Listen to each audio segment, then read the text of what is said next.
So, we are live. Welcome to the first ever edition of the Board State podcast, where four of us get together and talk nonsense about things in Magic that are bothering us and we're enjoying, and all the other ins and outs of the game. Joining me tonight, I have got Matthew.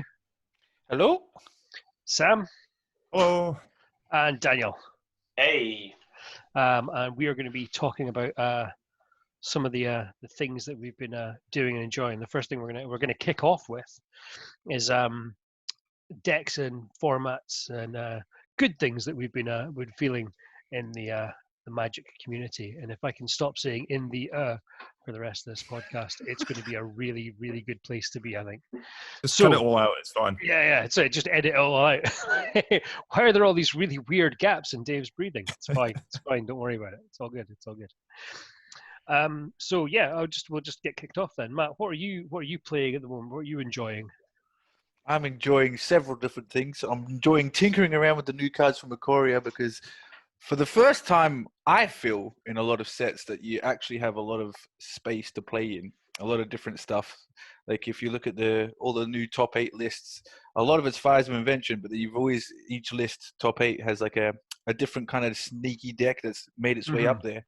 You get to play around with ideas and all that sort of stuff in those sort of decks, which is quite nice. You can take like old ideas like Fires of Invention and improve upon them, or you can come up with a completely new archetype yourself, which is great. Sounds good. Yeah. There's I've been enjoying seeing less Uro decks. I'll be honest. Yeah. Graveyard Hate's now much more of a thing. Yeah. Abs and humans. Aha! I've played Uro. That's nice. Your Uro's exiled. Yeah. Good luck. Have fun. Which is a shame because I can't steal it for 1 mana anymore with the claim the firstborn. That makes me sad. Hashtag value. No. Oh man. Sorry, my dog just came up to me and I rubbed his ear and it was all wet, and I remembered that Sonia had sprayed him with Frank's hot sauce a moment ago. Oh, what is even happening in Dan's screen? I can get the green Oh baby. So I'm kind of like, oh baby. Nice. Honk. Exciting times. For those of you not watching the video, Dan's background is 2 honking geese in place of an alien face. So now Dan is being honked at by. How PG do I have to be with the background? I think you're all right just now because I can't see us ever putting the video of this up unless we become massively rich and famous. Oh my god! Well, that's not coming up at all. So Dan, what have you been enjoying this month? Hentai penises. I've been enjoying some shite little homebrew of Dread Presence and Elvish Reclaimer in Standard. Oh. Even lands is viable. You see the diversity. Wow. Yeah, I was actually able to brew up a list after not playing Standard for about 2 years. Yeah. And it was perfectly fine. You came, third in your first F&M without half the wild cards you needed as well? Yeah, as soon as I get that Fabled Passages, and change the list to Sultai instead, I think it would actually be insanely good. Nice. When we move on to things we hate about Magic, I'd like to point out how shite MTG Shuffler is. Because my matchup against Daniel on Friday was goddamn horrendous. I wasn't there, so I've not heard this one. What happened? After sideboard, post sideboard, I was running 12 removal spells. He has a particular card, a little beetle that ruins my entire deck, and I didn't find a single removal card, and I found the 3 copies of the single card, Pelucanos, maybe you know of it, and he had this beetle out, which means no one could get +1/+1 counters, and all 3 creatures in my hand was Pelucanos, and I was sad forever. Oh my god, it was so fucking funny. Sounds absolutely glorious. I mean, horrible, Matt. Sorry, horrible. Yeah. No, the deck did fine. Needs a little work. The land base is shit, but I haven't got the rare wildcards to make it work. Yeah. But even when you were playing in paper, that was the case. Oh yeah. So, Spend all my money on Commander, not Standard. That's fair. yeah. Spending money on proper formats. That's what it is. Yeah, big boy formats. Yeah. That's it. So, talking about big boy formats, what have you been doing, Sam? I was actually thinking about this because you said earlier on about what we're playing at the moment in Mhm. Magic, and I'm playing mono red in Standard. I also have a mono red deck in Modern, and I have a mono red deck in Commander, and I have a mono red deck in Legacy. So you just Sam. love counter spells. So my don't you? favorite color is actually black. He's a liar. No, I actually hate black as a color, and just in general. But yeah, no, I'm playing mono red at the moment in Standard. It's literally had 0 upgrades with Ikoria, which is great because I don't have any wild cards really to spend. So The deck's still viable because it kills on turn deck's 3, still- like red does. Yeah. I just before we came on this the podcast here, I got to gold 1 with mono red. So Nice. hoping to charge a bit further with that. Yeah. Good times. But, Diamond League incoming. Yes, but I am missing playing Modern because I miss Eldrazi Tron. I miss Yeah. Modern. Still sitting in a box. My 3 favorite formats is Commander, Pioneer, and Modern. Yeah. Like, because of the COVID-19 lockdown, I feel like a lot of the community has been brought back to Magic Arena, and because Yeah. they've released a set that's actually a little bit, well, I say a little bit fun. Pushed. It's a blast, but it's fun. You know what I mean? Yeah. It's very pushed, but that makes it also quite fun because Yeah. you get to do dumb stuff, and everybody loves doing dumb stuff in Magic. That's why we're all That's here. it. Yeah. I mean, there's plenty of dumb stuff that can be done in it. Yeah. I've been just to kind of jump back a little bit. Like I've been loving playing Abzan Humans. In Humans. yeah, You've always been yeah, a sucker Arena. for a tribe, though, haven't you? I have always been a sucker for a tribe, and I think I will always be sucker for a tribe or a really simple theme. Yeah. And yeah, I'm enjoying it. I'm enjoying having game against decks that just would have like the Uro thing, especially like decks that used to blow me out. And it's just like, yeah, no, I'm just gonna exile your graveyard, and I'm gonna swing in with a great big beastie, and I'm gonna, I've got options, I've got things that I can do. Like it feels quite a fun format. And the other thing is, I'm not playing against the same deck all the time. Yeah. And true. like I've seen a few mono red decks, and I've got a fairly good win rate against them. Although that's mostly because I've not been playing it for so long. I've been grinding my way back up from bronze 4, and I'm up to gold 4 now. But I haven't seen very many repeat decks, so there's not been There's quite a lot anything of I've gone, variety in the "Ugh." format at the moment, definitely. Yeah. Which makes it Absolutely. less stale, which makes it fun, which is Yeah. why I always love the early stages after a release, because after the early stages, you Mhm. get away with the nonsense. Yeah, You get yeah. away with you get like the spoiler season, and everybody kind of has an idea in their head, like, oh, I want to use that card for this, and it's going to be stupid good, and then you try it out and it's garbage, but you get away with it for the first week. Yeah, Brewer's absolutely. Paradise. Yeah, Yeah, you want to. This is the card I've seen, and I want to make something work with it, and you have the scope to do it because there hasn't been a big tournament. The tournament hasn't been, or the format hasn't been solved, as it were, yeah, and you can actually do something with it, which just feels glorious. Which is maybe another thing going on your COVID thing. Obviously, like this is what's getting us through. But you think maybe Standard's going to survive a little bit longer as a fun format before it being solved, because of there's So not many going to be people- GPs, there's not going to be pro tours, there's not going to be a dearth of SCG events. It's all smaller online tournaments and smaller communities, so that But on the flip side to that, you've also got the entire community stuck at home with nothing else to do apart from come up with ideas. yeah, that's very true, actually. So you're gonna have like what I find interesting right now is like there's like, do you remember when Fires of Invention was spoiled? People were like, oh, this card's amazing. And then when it came around to it, the card was garbage. There was not a single top tier deck that was running it really. And then as that Eldraine matured, then it became a top tier deck. But in the beginning, no one could figure out how to break it properly. And then towards the end of Eldraine being the new set, Yeah, people started to get an inkling of, well, this card's truly busted with Kenrith because he leaves you untapped mana. and then you can just do all the stuff with Kenrith because he comes in for free, and then you get to give everything haste. Or maybe you just get to shit out Planeswalkers for free. Yeah. Yeah. Or you just Every get to time I've slap played down. against that deck, I've been blown out against it. Yeah, Yeah. yeah. It's one of those sort of decks where like you either need to get Fire's Invention out of their hand, or you see it hit the board and you kill it. Because even if it hits the board, they're already casting their next spell off of it. So they get the one card pretty much always guaranteed. So annoying. It's my hell in mono red. I have 0 enchantment removal and No, you just need to go faster, don't you? yeah, basically.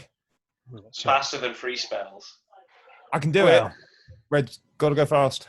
run away, Steamkin. Oh, Did that's you fucking get hard. two of them on the two of them on the board? Just Three of them. I will never forget the time I went to a goddamn F&M and I was in the finals. As always, I do really well. In the finals, I came up against Mono Red. Dude had 3 Steamkins out. Like, excuse me, mate, would you like to just go fuck yourself? Listen, mate, this is an FNM, not a serious tournament. You're meant to be having fun here. Exactly. There is no need for this nonsense. Thank you very much. Judge, he's been abusive. Yeah. Judge, my opponent hates me. He's being mean and nasty to me with Steamkin. It is a fucking gross card. It is a very good card. It's always been a very good card as well. Mhm. It's not like that card. That card was released in guilds, right? Yeah. First Ravnica? And people were like, "Oh." I remember when it was first released, people were using the red enchantment, Frenzy. Experimental Frenzy. Yeah, Experimental Frenzy. And they could Mhm. just chain through their entire deck using Steamkins and Frenzy. And you're just like, "Oh, you're mono red, but you played 20 permanents this turn. Great." Like, it was insane. It was really good. Yeah, that's when I stopped playing Standard. Anyway. I played a Steamkin deck for a little while, and I really enjoyed it. Yeah, Steamkin, also an elemental. Uh-huh. It is. Forget about these things. Yeah. I found out that when I was playing some Standard match, it was like Teamer Elementals, playing a Steamkin as well. I was like, that's unfortunate. just straight savage. So yeah, I mean, you touched on it earlier, Matt, about the whole thing with COVID and us being all locked inside and housebound, and doing silly things like coming up with magic podcasts and stuff. Yes. Who thought of that idea? Jesus. Like, I know, right? Yeah. I mean, I'd much rather be back playing Modern, Pioneer, and Commander. I mean, that's my bag. Or Sealed. I do love a good Sealed pool. I'm terrible at it, but I enjoy it. I'm the opposite. I hate Seal, but I'm alright at it. especially when you're drunk. Yeah, it's true. But yeah, like getting back into Arena, like, do you think that the Arena is something that's going to, like, I don't want to say save a community, but like keep communities together? Yes, I feel like it's almost perfect that Arena is out and not MTGO only, because if you're a newer player or like just getting on into the online Magic the Gathering sort of deal, yeah, the ceiling's very high to get into MTGO. The ceiling is high on MTGA to get top tier decks and grind your wild cards, but you can grind wild cards. You can't really grind MTGO. So people will now be bringing this game is bringing people together and a community, and just giving people a chance to play Magic whilst they can't go outside and play Magic, and there's also giving them an end goal to grind wild cards to be able to create the decks they want to create. So it's a very good engine for people to be involved with Magic and with their friends and all that sort of stuff. So that's quite good. Yeah, I think if Arena didn't exist, basically, and it was just MTGO and everything else stayed the same, we were in COVID and everything like that, with the set being delayed and everything, I don't think Ikoria would have been as much. I hesitate to say a success, because obviously it hasn't actually officially released yet. But lots of people are playing lots of decks with it on Arena, and obviously people are spending their time at home playing Arena. If that wasn't the case, I think Ikoria would either not sell well or just be a complete flop, and then we'll just have to ride it through until Core comes out in July. So I'd say definitely Arena has saved Ikoria. I wouldn't be Sam's playing 100% Magic correct. if Arena didn't exist. What was that, Yeah. Daniel? I wouldn't be playing Magic if Arena didn't exist right now because I That's fair. hate McGo. Yeah, like Mitgo's user interface has a lot Mm. to be desired. Oh mate, It's you must functional, have but it's sixed. ugly, and I hate it. A bit like myself.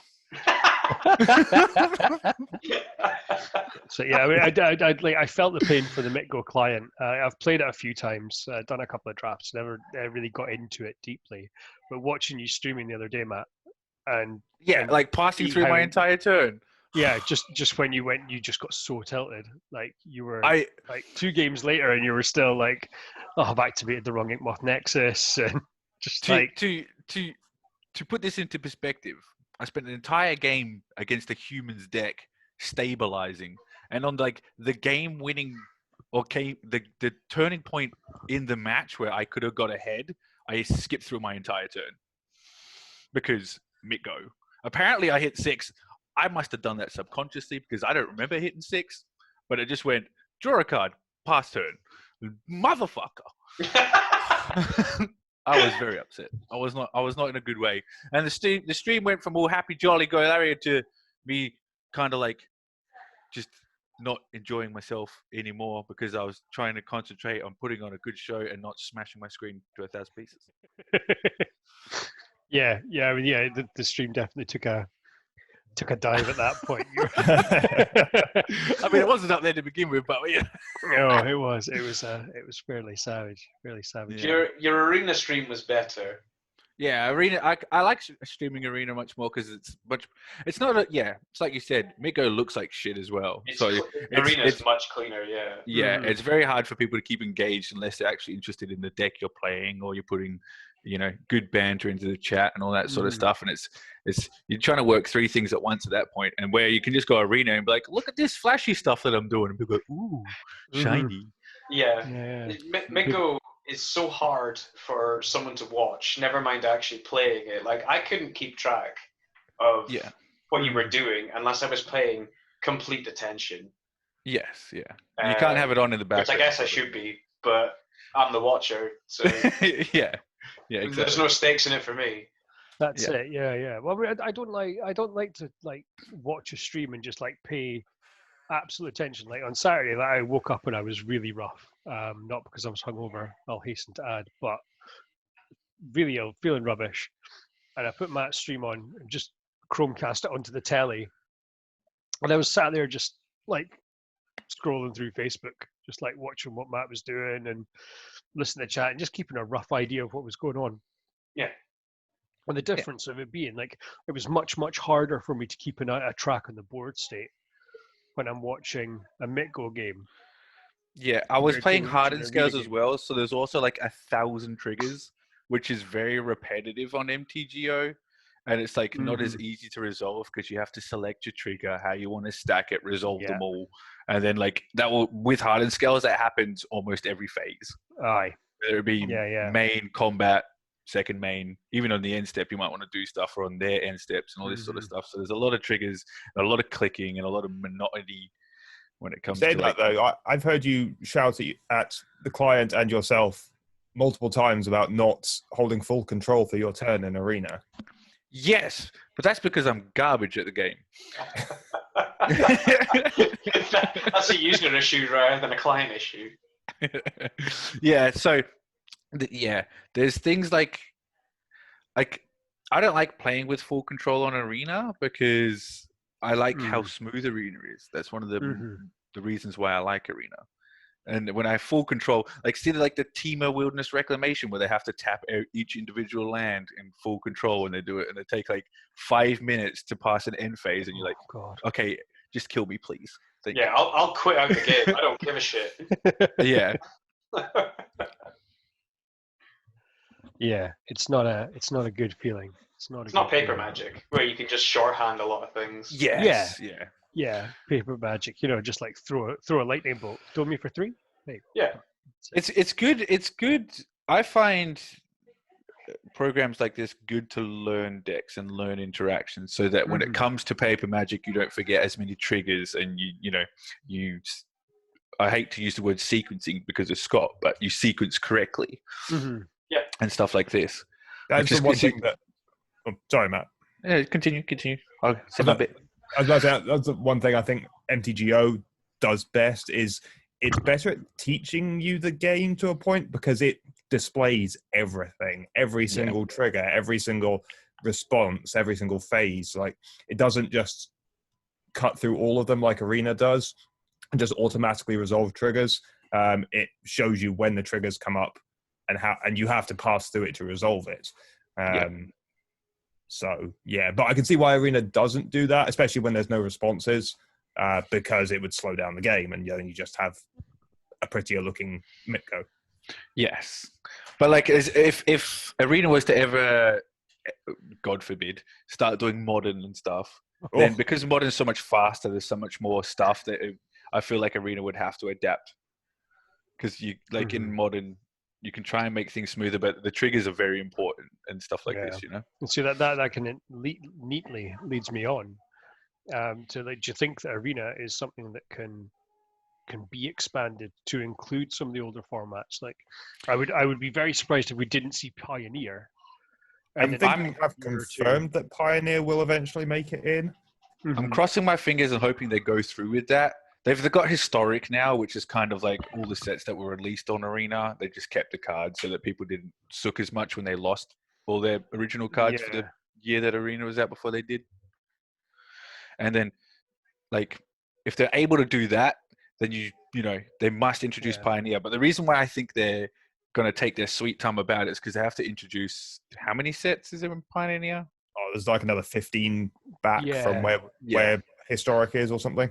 Yeah, exactly. So you got at least 15 plus like 100 individual cards of each. Oh, okay, some are reprints and stuff like this, but it's going to take up a good chunk of the database. And then you'll get the community being sad as well, being like, "Oh no, I'm going to spend all my wild cards in a Pioneer deck now." And there'll be it'll be so expensive unless they change the payment model. Like with Mitko, you can buy the individual cards. You can't do that on Arena, as far as I'm aware. No, that's another topic I would like to bring up quickly. One of the things I dislike about Arena is how expensive it is. Like, when you consider how much, let's say, a bundle of 20,000 gems is like, I don't even know how much it is. It's like £100 or something. £100. You can, like, when I first started playing Magic, the deck that I wanted to play was like 150 lands, everything. And that was in paper, in real life. And if you were to spend that sort of money on Arena, you'd probably get, I don't know, like you get a good starting sort of point, but you won't get all the rares you need 100%. You're not going to open all the rares you need because it's so randomized. And then you have to heavily rely on your wild cards. And the only way to get your wild cards is by buying more packs or grinding and earning more packs. So the fact that MTGA is free is really good. But if you want to diversify your decks, it becomes really expensive.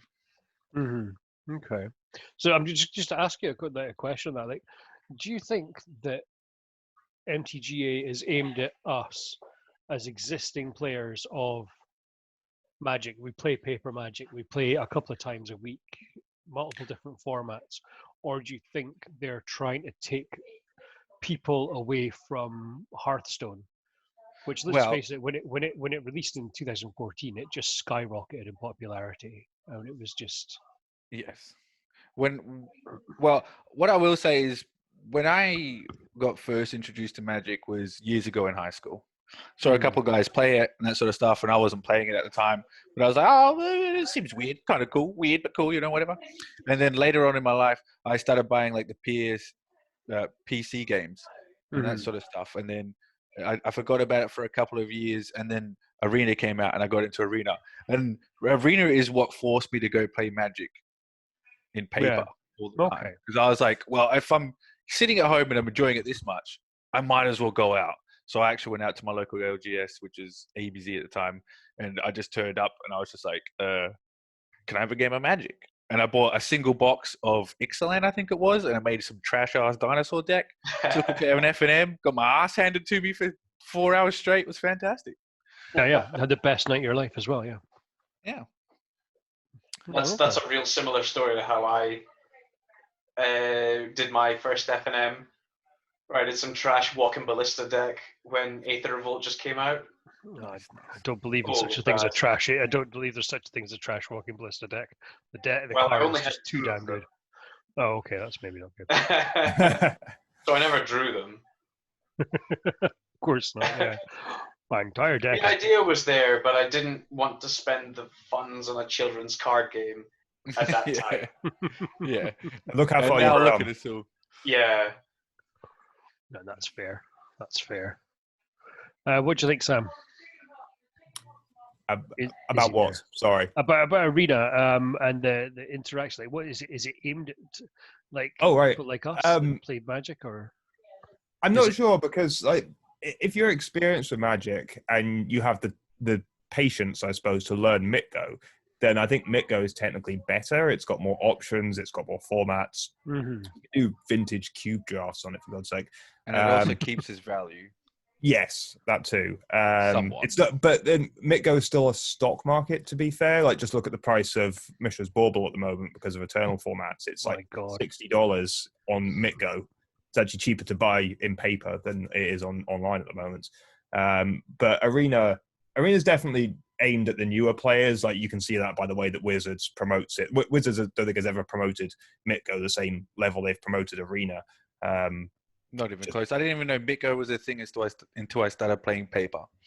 Yeah, exactly. It's not something they heavily advertise because I think they probably make more money off of Arena now. I wouldn't be surprised if that is the case. Unbelievable amounts, yeah. Yeah, For sure. just some people buying gems and stuff like that. Like, It's like they've started introducing like the new card backs. You know, yeah, now you get mate, don't- alt art cards, and you get a little pet that you can pet whilst you're playing your game.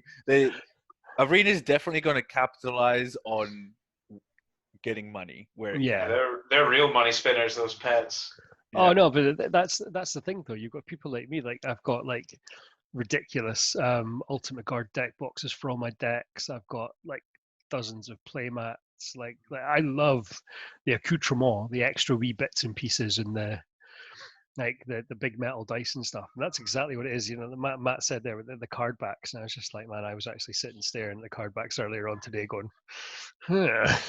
Yeah, it's I've got money burning a hole in my PayPal. I could get some things. and I think that's what.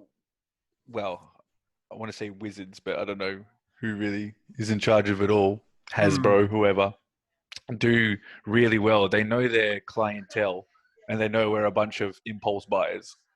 Yeah. There's a we like lot of things.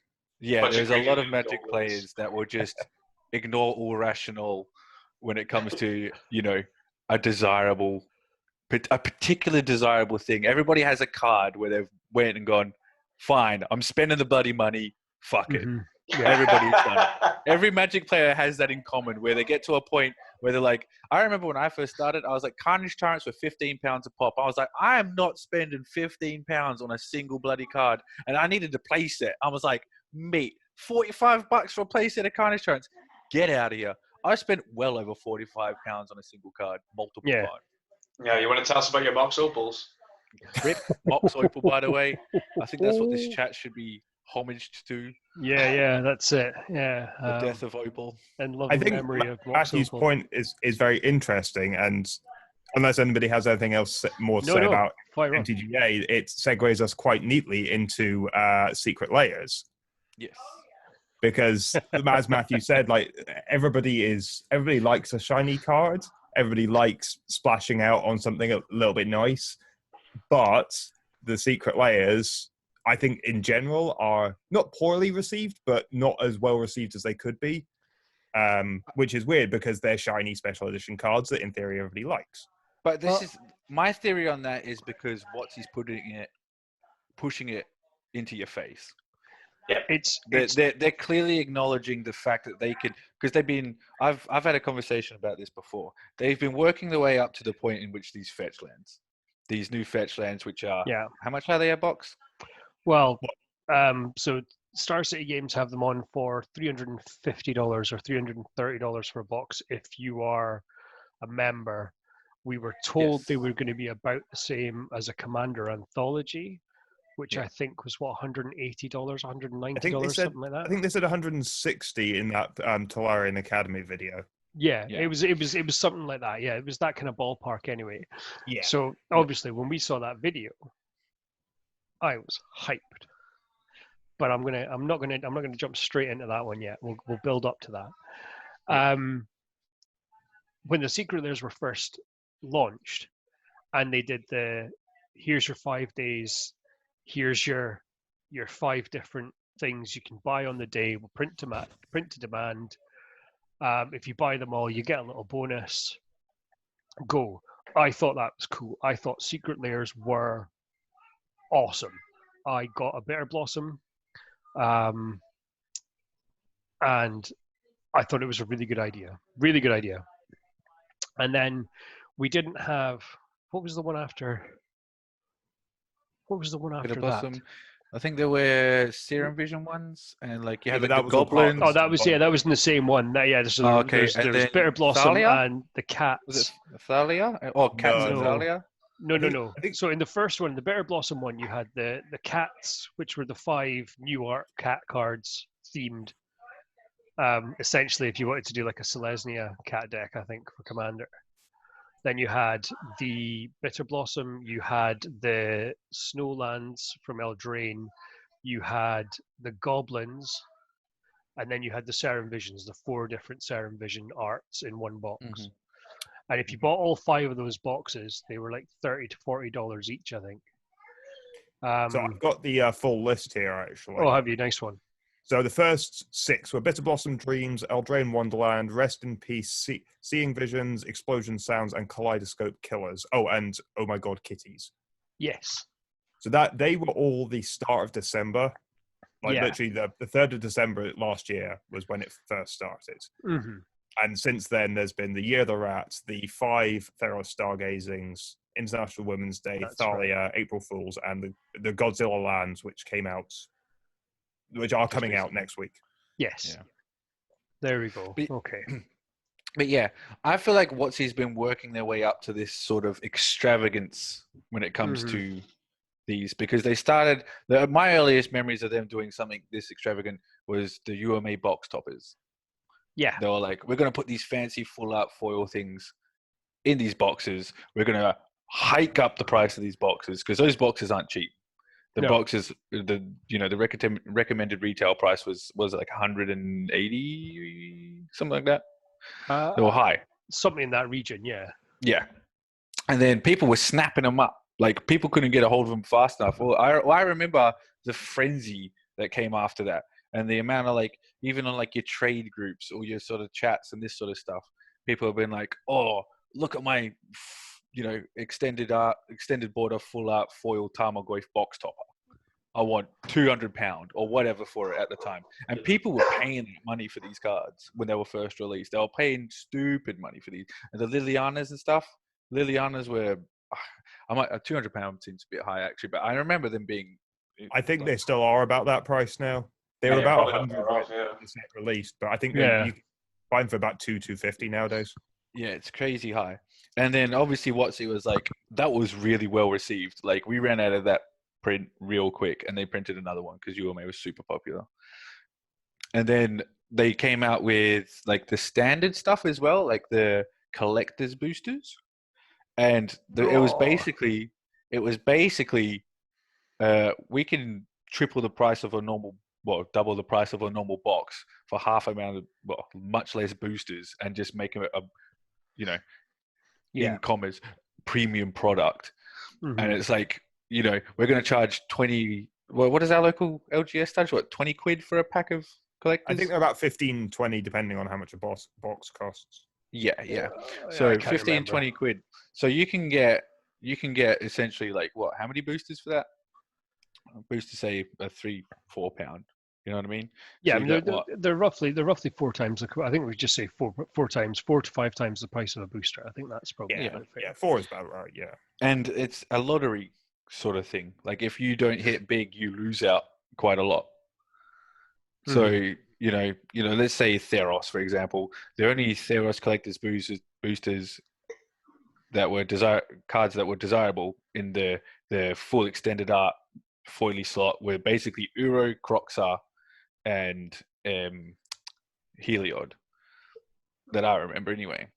Being of like where you make a lot of money, and then like the rest of the rares and all that sort of stuff were kind of lackluster. Like I remember I opened a couple of them and I got super lackluster rare full arts, and I was just like, it's a real feels bad when you. I remember you were fucking raging, yeah. Yeah, it feels bad when you spend 20 whatever quid on this collector's booster and chance it, and you're all hyped up, and you get that, and you get to that slot, and you're just like, what the fuck is that? And you're like.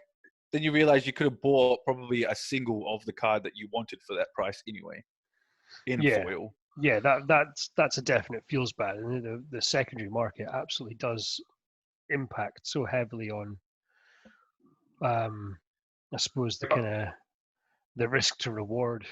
Yeah, you're buying standard cards, so they're going to be useless in a couple of years anyway, unless you find a place for them in some shite commander deck. Because modern or they're modern cards like the Croxes and the Uros and stuff, where they're crossing over to other formats. Yeah, but like that's what they've been doing. So they've been progressively coming out with these more and more sort of premium products to the point in which they just went, fuck it, we'll try and see if we can get away with this. That's how I feel with it. What they did with the fetch lands, they'll just go, we're just going to slap a big price tag on this because we're pretty certain they're going to sell, and they bloody well will. I'm convinced they will. But the fetch lands, is it a play set of each, or is it just one? No, it's one of each. If you want to play set. No, if you want a play set of these fetch lands, it's like $1,000. It's unreal. Minimum. No, it'll be if they're $300 for 5 and you need 25 of them, then that's 1,500 quid. 1,500 quid. Yeah, and that's if you can find them in an LGS, because the next genius thing that they did with them was they've restricted the amount that every store can get. They're not print on demand. They're the first secret layer to not go out on print on demand. But I think they're doing that because otherwise there would be an uproar for the price tag. Yeah. I think they kind of had to do that, where they were like, "Oh, these are printed demand, but we're still going to hike up the price." Yeah, because this is the reason why I'm focusing on this set is because the other layers were there were kind of niche products where people that were interested in what the secret layer was would probably grab them. I got the International Women's Day layer because I wanted the Merrin. Yeah, sure. And so they're going to be my commanders. So I mean, that's cool. Exactly. So you got like niche sort of markets where they're targeting particular sort of groups and that sort of stuff. Whereas in like fetch lands is almost 90% of players want fetch lands. They refuse to reprint them in any other way. Well, and they want to keep the price high, and then they come out with a secret layer that is astronomically more expensive than any other set. It's not that they want to have them; it's they need to have them. Yeah, exactly. Yeah. If you want your modern deck to be viable, you need to run fetch lands. Yeah, you just play single color in modern. It's fine. But even single color decks run fetch lands.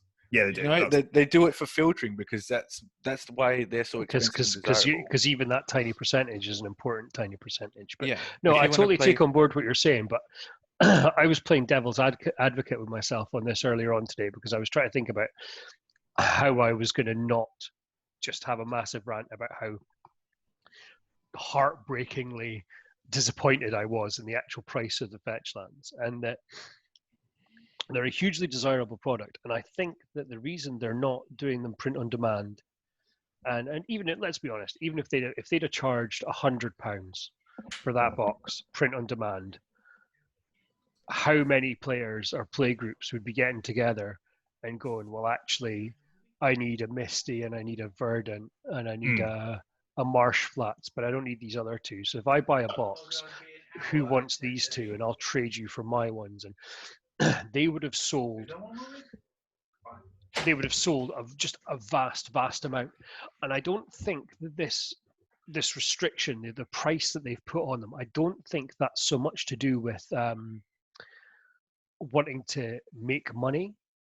It's about keeping the product exclusive, because if you make those fetch lands available and the price of fetch lands drops, the next time there's a Modern Masters 2022 or 2021 or whenever they decide they're going to do another Modern Masters box, if they decide they're going to reprint, Well, they won't do fetch Modern lands, Masters ever again. They're going to do some sort of well, new Masters. yeah, Pioneer new Masters. Masters. Oh. Pioneer Masters. Oh, we stuck the fetch lands in anyway. No, Enjoy. Yeah. Pioneer Masters is going to be the. Oh, we messed up. We're going to add in the old Innistrad and the original Ravnica block. Here you go. Have fun. Oh, it's just modern then. Yeah, we've got Liliana the Veil. But yeah, it's more about the exclusivity of the fetch lands. If they suddenly make them cheaply available to everybody, and everybody's got them, and everybody's got these fancy editions, the next time they want to have a set that they can guarantee is going to sell out, they can't put fetches in it because the fetches won't be worth anything.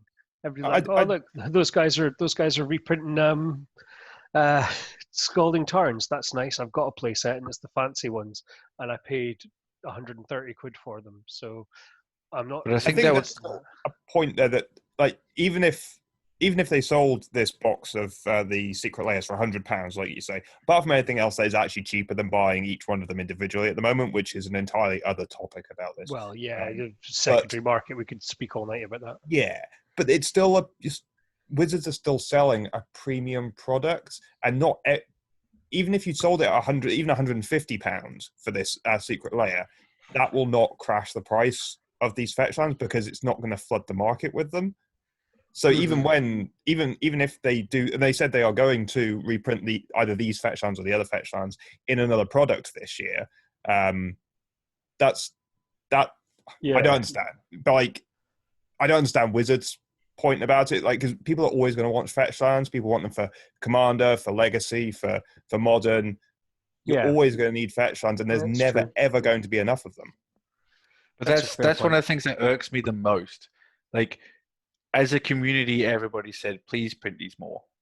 Please print these more." Like, it's an understood thing within the groups and the communities of Magic the Gathering that most people would be happy to get another reprint of fetch lands in. Okay, even if it's not a standard set, they just put it back in another Masters sort of series. But they don't. They won't do it because now that the community has basically shown them that they can slap any price tag they want on a premium product and disguise it as fetch lands, we'll pay for it. So I don't think, like, that's what annoys me the most. Like, they acknowledge the fact that the community wants more fetch lands, but they put them out in this way, if you know what I mean. Yeah. This is how they chose to reprint them. And I personally disagree with that. I think it's wrong to be abusing the community in that way. Abusing the wallets of the community, yeah. Yeah, because people's wallets are thin. Absolutely. It's like, absolutely.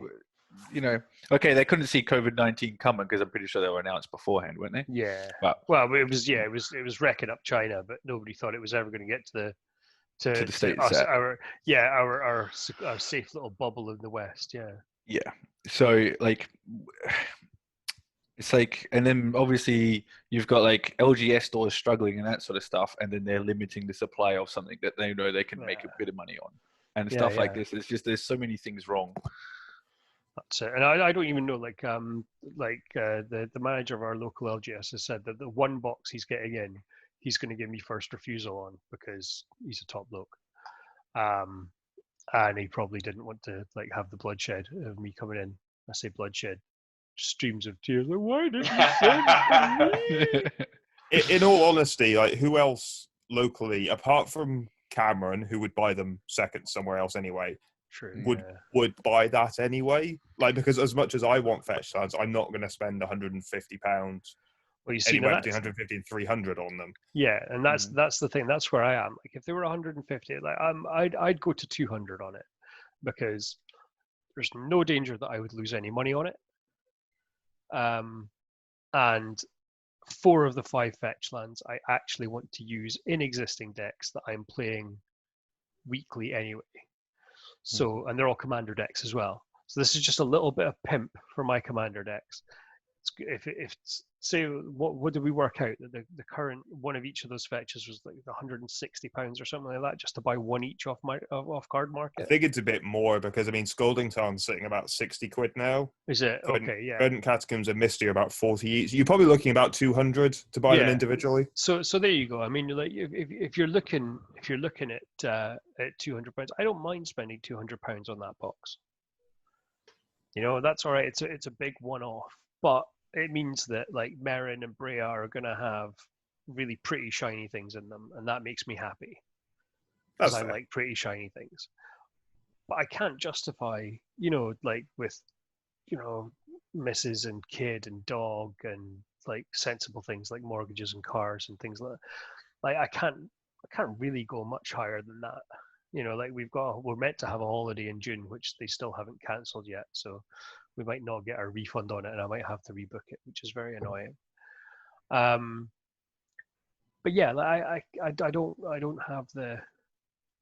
Well, I do, but I don't want to have to spend more than that on something that's cost them. And the bit that irks me is that the Godzilla lands, yeah, okay, they're only basics, but they had to commission 5 new pieces of art. Anyway, and they're only $30. I think that is the biggest takeaway from this is that is it claim to refuse to acknowledge the secondary market, and yet it functionally costs them no difference to print those 5 fetch lands versus those 5 basic lands, and there's a potentially like $200 difference in the price. Yeah, exactly. And like, what is it? Is your box really worth that much? I mean, what does it do? Does it have a Roomba inside it? Does it go around and tidy like my basement that I dwell in? Like, what does it do? It better be silky bloody smooth. Sleeping on the couch after spending $300 on 5 fetch lands. That's right. Well, to be fair, when it was announced, I did warn my better half that this was coming, and this is something I would spend money on. I've not told her that it's only 5 cards, and I never will tell her that it's only 5 cards. But just take a load of your existing cards and put it with them and say, yes, I bought all of these. My missus still thinks the Anthology 2 cost me £50.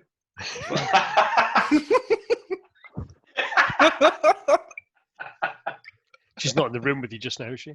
No, she's watching a film. Oh, you're all right then. I think she started it without me because I said I'd watch it with her. But Oh, that's terrible. So you are sleeping on the couch then tonight? Well, well. Yeah, that sounds about right. But yeah, I think the long and the short of it is that they're acknowledging the secondary market and saying that they're not acknowledging it. There's no way that they can't acknowledge it at the moment. Yes.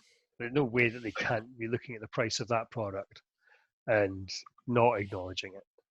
I think the reason they refuse to even talk about it is I'm reading God knows how many comments on Reddit about it, so whether this is right or just armchair warriors or not. But if they acknowledge there is a secondary market, they're acknowledging that their product is technically gambling. Because at the moment they don't sell boosters as for the gamble side of it. Of course.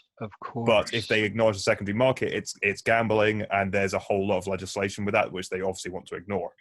Yeah, I was reading the same posts. Yeah. Okay. Yeah, but if that's the case, then surely what they're doing is wrong in both our eyes and their eyes. But they're doing it anyway because they're going to make a fortune. Yeah. Yeah, that sounds about right. I think a lot of trading card games do the same thing.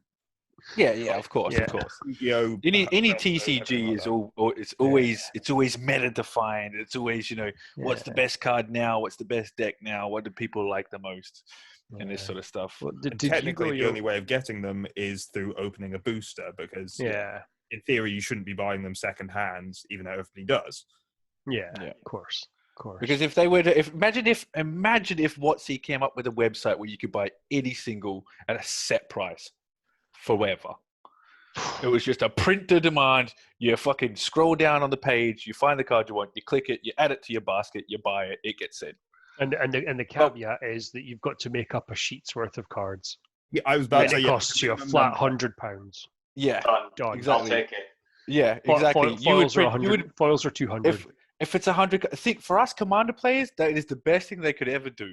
Yeah, it's a fucking. You mean I need to make a 100 card sheet? For a set price. There would be. Well, even add in the basics and That would be some onto that sheet. fantastic Tuesday nights. I tell Yeah, you. you pimp out on the basics, yeah. Yeah, it would be. Yeah, It's only an extra 20 quid to get the whole sheet foiled. You know, I'll happy even pay you days. to cut it as well. Yeah, exactly. that's it. Yeah, you're right. I mean, But it's they will never definitely- do it. So as a community, we must fill in that gap with our, Magic Yeah. card market. Well, I and the mean, like. you've got companies like Card Market and Star City Games, and then in Britain you've got Axion, and you've got RLGS, and you've got Highlander and Dundee. You've got all these places that make a significant amount of money on buying and selling singles. So maybe what they're trying to do is keep these guys going, and not further screw the LGS. I think a lot of LGSs not survive on their singles trading, but make a significant portion of their sales in singles trading, don't they? Yeah, as Yeah. far as I'm aware. I mean, it's definitely. I think it's one of those things that just like. It's also keeps them very in good the- at bringing in customers. Well, Like if you're like before our local LGS started selling singles, Highlander was the only place I was mhm. ever at that actually did it, and I had a field day the first time I went there. I loved it. It was Mhm. fantastic because Oh, yeah. it stopped me searching my mate's trade binders that hadn't changed in a month anyway. Yeah. You're like, can I look at your binder? Yeah, it hasn't changed in a month. I'll look through it anyway, just in case. Yeah. flip I put the winning jank in from last FNM, but apart Yeah, from yeah. that, Yeah, you'd flip Um, through and you think, I didn't need this last week, but I could probably use it at some point in the future. I'll do it Sure, I'll now, take yeah. it anyway, that's it. I'm so bored that actually I will do this commander deck. Let's go. Yeah. I'll buy a whole £100 deck around this one shite card. Isn't that one of your decks? So yeah, that's literally a deck of yours. That's the one I'm using on Arena, yeah, because I pulled Dread Presence and Elvish Reclaimer from a draft I did on it, and it was like, oh, this combo works out okay. Surely I can do something in standard with it. Yeah. Gold 4, Amazing. baby. Oh man! Just warn you, it won't fly in the higher ranks. I'm getting my ass handed to me. Holy shit. I'm getting my arse handed to me in Gold 4. That's it. I got to Gold 3 in one magical moment, and then I fucked it. Oh, Oh, the joys. But speaking of people fucking things, Sam, you sent a message to our group today about Planeswalker Points. Yes. So it's been a long time coming, and they announced today, like about 4 or 5 hours ago, that finally Planeswalker Points are going away, along with DCI numbers. So basically, it's all going to be replaced because Arena uses an account now, a Magic account, and the new event reporter that's being trialed at the moment. It also uses said Arena account and links everything together. Basically, they're just consolidating everything so that you don't have 6 different logins and DCIs up the wazoo. So I don't think. Sorry, what was that, Matthew? I have to use my Arena name to sign up to tournaments now? Yes, you will do in the future. Because why was my Arena name something dumb like I bum fat chicks or something? No, it won't use your Arena name. It's just your Wizards account. Oh, okay. So like your real name and any tournament history will be linked to the same account you use for Arena, but I don't think it will use your Arena name. I would hope not. I'm glad we cleared that up. So yeah, I don't know. Like Dave, how long have you been playing Magic for? What was it? Return to Ravnica was the first set I started playing with. Okay, so no, long. That's not true. I played back in the late 90s, like 98, 99. I couldn't tell you what the sets were, but I was terrible and I didn't keep any of the cards. And So my point is, you out of the 4 of us have played for significantly longer. So you've been exposed to things like the DCI numbers and everything like that for the longest. So what is your opinion on this? Because from my point of view, I've only been playing for a few years, and so is Matthew and so is Daniel, that it's a thing that Wizards did. Now it's going away. It's fine. But I know a lot of people have like their entire Magic history on the Planeswalker Points website, because you can go back as far as you want and see everything you've ever registered for, every result and every win you've ever done. And that is literally being wiped away because they're not even saving any of the history data. It's just all disappearing at the end of May. So how do you feel about that? Well, I mean, like I haven't logged in to my DCI account in. No, I've never logged into my DCI account. That's it. Okay, so you're the wrong person to ask about this. Like, I'm not bothered. I mean, I think the thing is, like, if people are going to get upset about that history going away, then there's a really natty program that comes with Windows. It's called the snipping tool. And it just lets you take screenshots of whatever. So they can log into their account. They've got until the end of May to log into their account. And then they can take those screenshots of all those wins and victories. They could maybe even use some kind of photo editing software. Make it look like they're winners. You must be mad.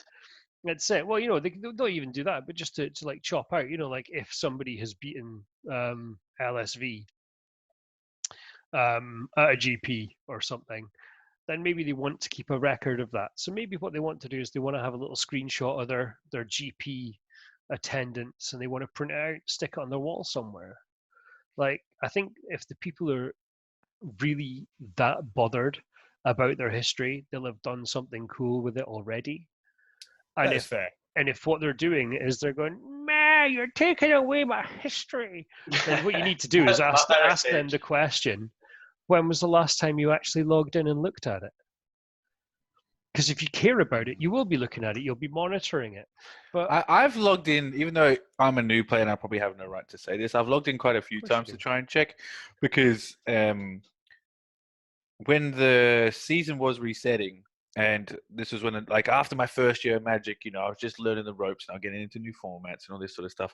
I wanted to actually see how I was doing compared to my friends when it came to overall attendance and points and stuff. Now, Sam, you're one of a group that went to Barcelona, wasn't it? Yes.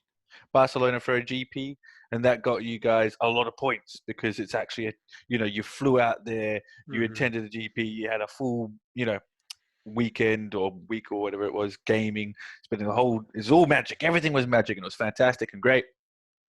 And then, like, they came back with all these points, and I was like, damn, I need to get myself to a GP. Yeah. And it kind of like motivated me to try and organize a GP, or maybe go to a GP with someone and do something like that. Because I would quite like to have, like, because there's no, like, within your social ranking, everybody's like, oh, he's a good player. He's a shite player. He's all right. He brings dumb stuff or whatever. But then, like, it's nice to have like a leaderboard if you want to be competitive, and I can understand people missing that. It's a nice little local competitive scene, like you say, Matthew. Like, oh, you have 400 Planeswalker points. Oh, I've only got 350. I'll have to win the next F&M kind of thing and overtake you. Yeah.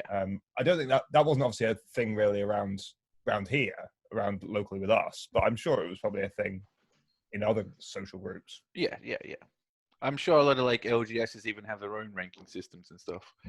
Yeah. With, like, bigger stores, you mean? Yeah, exactly. That's it. I'm gonna interrupt that. Sorry, but my daughter just came in to say goodnight, so I missed a bit of that, Matthew. I'm sorry, but she gave me a cuddle and she gave me a kiss, and then she looked at my computer screen and she said, "Oh no, what's that above Daniel's head?" I'm sorry. It's all right. I never even thought. I was like, "What's that above Daniel's head?" Time for you to go to bed. Good night now. That's it. There we go. It's fine classic. now. That's classic. Oh, baby. Yeah, Matt had Dan had a rude picture up.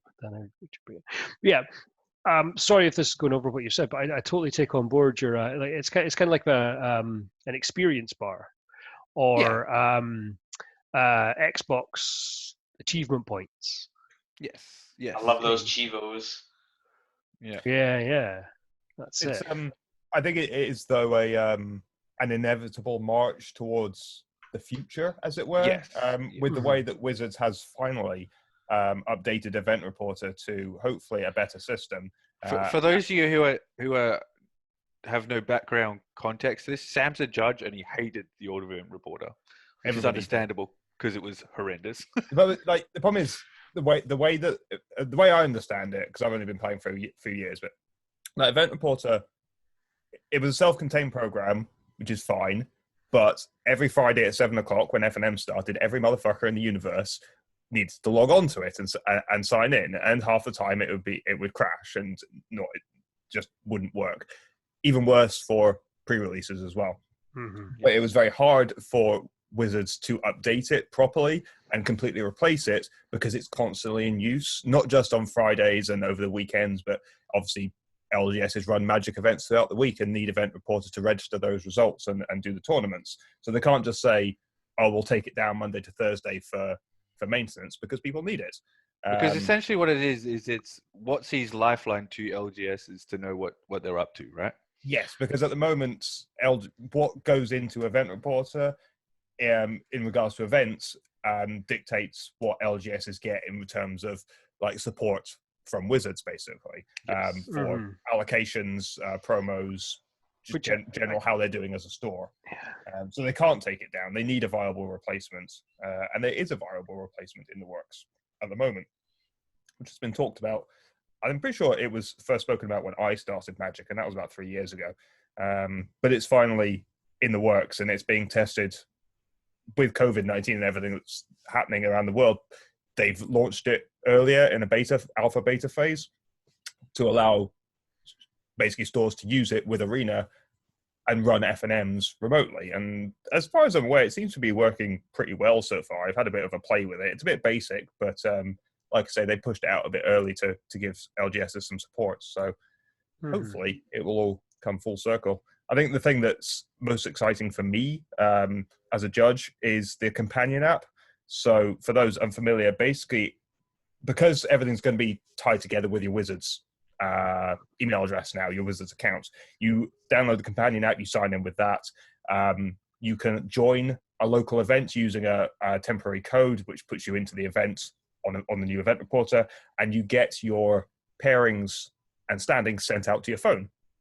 And then it tells you. I'm sorry. What? That's how that works. Yeah. So it sends your pairings to you. Yeah. It sends your pairings to the phone. It tells you who you're against, what table you're on, and it comes up with a little thing where you can put in the result. Once you put in the result, you submit it. You have to confirm it. Obviously, both players, if they both got the app, have to confirm it. And then it gets sent back to Event Reporter. And on Event Reporter, you have to confirm that this is correct result. And it's all automatic, basically. And you can see the standings throughout the event as well, just on the app, which is fantastic. But gone are the days, hopefully, of putting up a piece of paper on the wall and having 600 Magic players crowd around this one sheet of paper to find out who they're against. I don't think there's been a bigger change in my time playing Magic that's made me happier than what you've just said to me. I literally had no idea that was how it worked. Yeah. So it's going to be obviously fantastic at GPs, large events that hopefully, I don't think... Stops everybody crowding around a piece of paper. No. Yeah, I don't think they're going to be doing match slips anymore, but I'm not sure how that's working. I don't think they've gone as far as dealing with that at the moment. Yeah.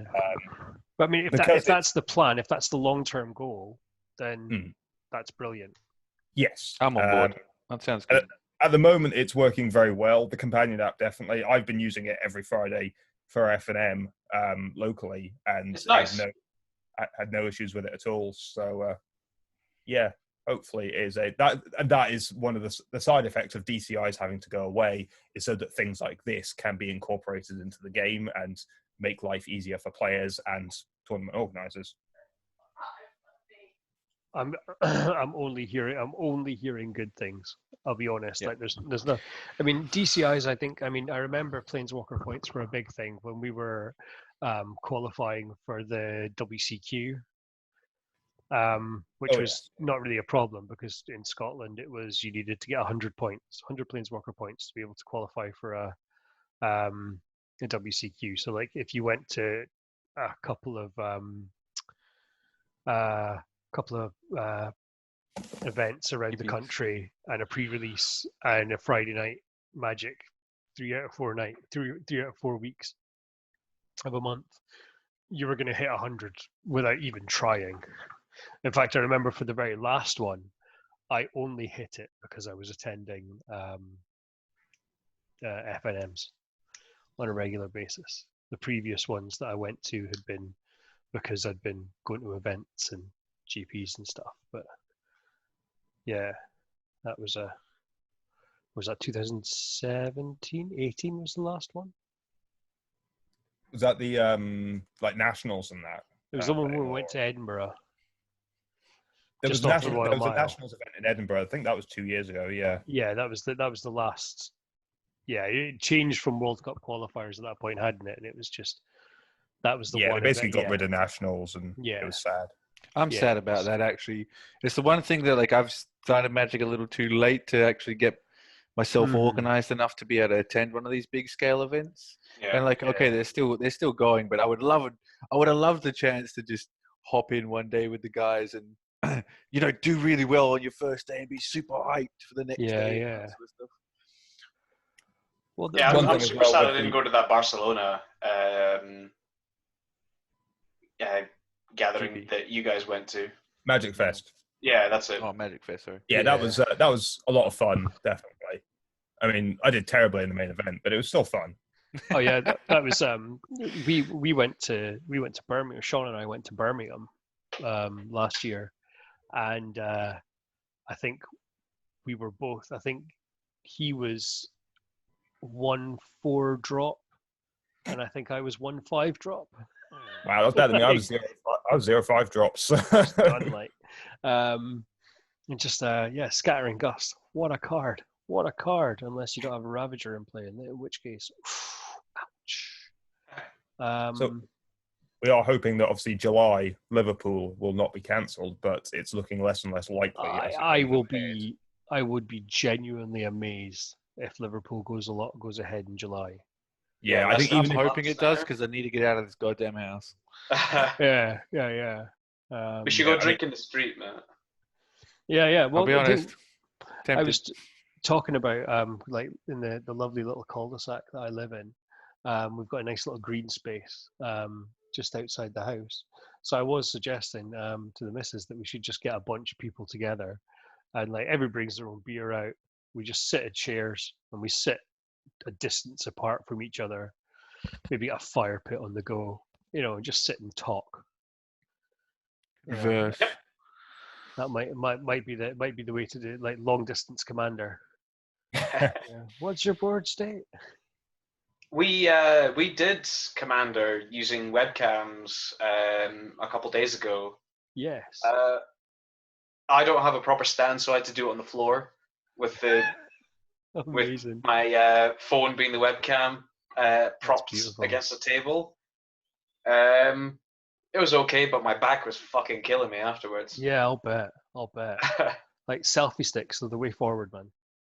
Like I'll buy a selfie stick now, actually, and just duct Yeah. tape it to the side of my desk. you know you don't even need to do that because I've got like years and years and years ago I bought a mini tripod camera kit for my phone, and the tripod. What I didn't know is all of these camera stuff.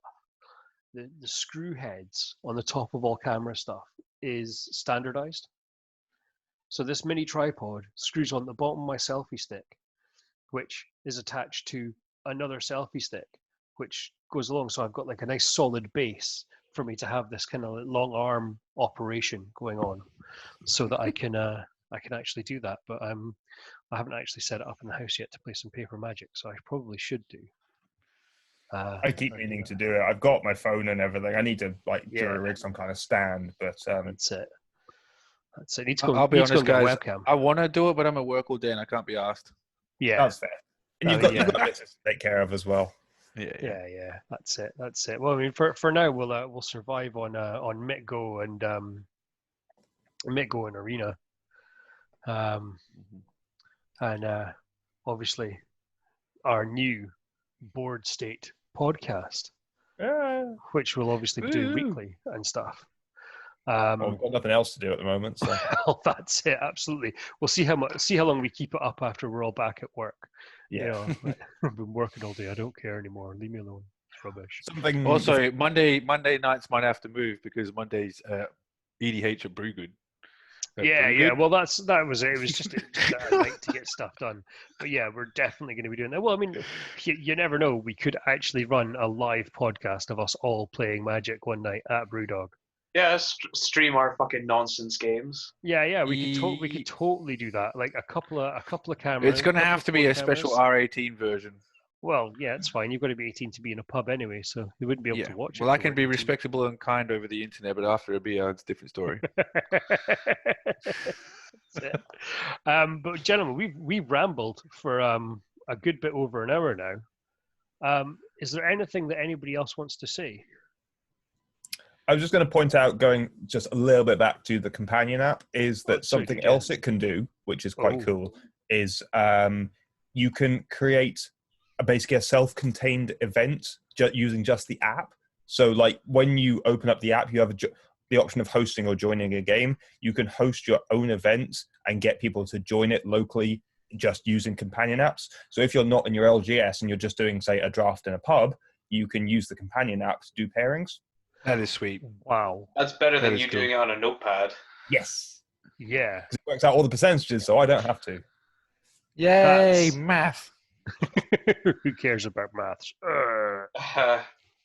David, we're Affinity players. We care about maths. Yeah, that's very true. That's very true. I'm not anymore because Affinity is dead because they banned Mox Open. I refuse to believe it. Thank God for Ozolith, your boy. Yeah, that does look good. I don't think it's going to save Affinity, but I think Scales was the kind of the mid-range big brother of Affinity, and I think it can definitely be saved by Ozolith. It doesn't need to like spaff its hand on turn 1 and swing for lethal on turn 2.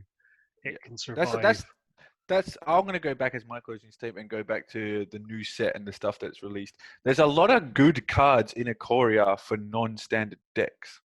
There's that, like you're playing humans, right? Yes. There's the 1 black, 1 white exile, any creature, instant, and you don't lose life if you control a human. If you control a human, that card's busted. Really good. The general guy is really good as well. Yes. Damned, I was trying to remember his name earlier. General Kudo.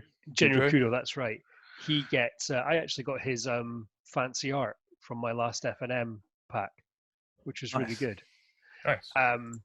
But yeah, he's brilliant. Like he's a lord, and every time you play a human, he exiles a card from a graveyard. Yeah. Like so, humans would probably play him anyway, just for being a 3-mana lord. Yeah. But now humans have got so much gas against the Uro decks and the Dredge decks. Like I'm just going to play a human and I'm going to kill your stuff. There you go. That's it. I mean, you play the human that's legendary humans are indestructible as well. Yeah, exactly. Isn't it legendary creatures or is it legendary humans? Legendary creatures. No, it's legendary humans, isn't it? Legendary creatures, dude. If it's legendary creatures, bro. No, I'm pretty sure it's legendary humans. Is it? Hang on a minute. What are we, Ikoria? It's white and black, I think. It is. It's white, black. Yeah, it's 1 white, 1 black for a 3/4, which is really good. Really? Oh yeah, legendary humans you control are indestructible. Yeah, it's legendary humans. Yeah. Okay, fair enough. It is a 3/4 though, isn't it? I'm not going mad with that. 2/3 for 2. 2/3. Yeah, okay. 2/3 for 2. Yeah, I knew it was a. I had to say that's hella overstated and really still overstated. Yeah, straight up just going to play it anyway. Yeah. But to be but that's what I'm saying. Like Ikoria it's given a lot of decks a little new lease on life. So there wasn't much humans in Modern. Humans was a huge thing a couple of years ago. It kind of died off. Same with Scales. They both got tools. There's like a couple of other bits and pieces that people are making lists about. People are going crazy. Was it you, Sam, that showed me that list for Pioneer where you down tick the red Planeswalker and get a free Emrakul? Yeah. Sorry, what now? So Luca, the new Planeswalker, is exile target creature you control and reveal cards from the top of your library until you can reveal a creature with CMC higher. Put that card onto the battlefield.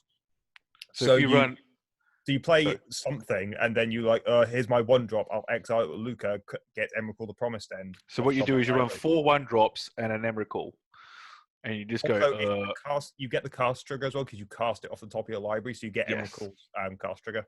You get an extra turn and all that good stuff. But then you could literally just stack a deck full of Eldrazi Titans. Yep. It's essentially that. So a lot of people are trying to break that in Pioneer right now, understandably why. Worm coil engines. And, Yes. Oh But my god. That's the other thing. Like even like outside of companions, which is shaking up all the formats. I think we'll maybe touch on that next week. And But what I'm saying is like outside of them, there's a lot of good sneaky cards in Ikoria for other particular older decks. There's a lot of spice. Yeah, there's a lot of spice. A lot of pushed spice. We like push spice. It's better than that ugly spice. What's her name? Scary. Scary spice. Depends which is your poison. Dan was having trouble thinking which one of the Spice Girls he didn't. I'll be honest. Hang on, what? Yeah, I drew a mental blank. All I know is Beckham's married to one, and I don't know where the rest went. There was a black one somewhere, and there was fucking a leather one somewhere. Yeah. Then there was the one that could sing, and then Beckham there's is married to the leather one. and then there's the one that's doing radio with Jamie Theakston on Emma Bunton. whatever it is. Emma Bunton, yeah. But Daniel's got it saved in the wank tank. Yeah. The man knows. The man And his knows. boys. Twins, Basil. Twins. Oh dear. But yes. It's all about Spice Girls and 5. 5 were great. I loved 5. Everybody up singing. 1, 2, 3. Anyway, before we get this turns into some kind of weird karaoke thing, I'd just like to thank everybody for listening. I'd like to thank my my fellow hosts, Matthew, Dan, and Sam. You've all been amazing this evening. This is amazing really every evening. Thanks, Dave. Well, you are. You really are. You really are. I'm not sure when this will go up. I'll need to have a quick make sure that the levels are all right and maybe edit it a little bit and put in a halftime break or something. I don't know. But thank you very much for listening. We will have social media and stuff sorted out. And if you enjoyed this, then tell a friend. And if you didn't enjoy it, well, I think you're a dick anyway, so it's fine. Yeah, sponsored by Squarespace. Get sponsored by it. But first, a word from our sponsor, Raid Shadow Legends, which a friend of mine actually plays because he got he got one of the like clicking the link below things from a YouTube video, which is really ironic. But yes, thank you so much, gentlemen. It has been an absolute pleasure discussing things in Magic. I think we managed to still have a bit of a laugh and didn't shout at Wizards too much. So yes, thank you very much. And I'll leave you all to say goodnight, and then we are done. Video, everyone. Bye.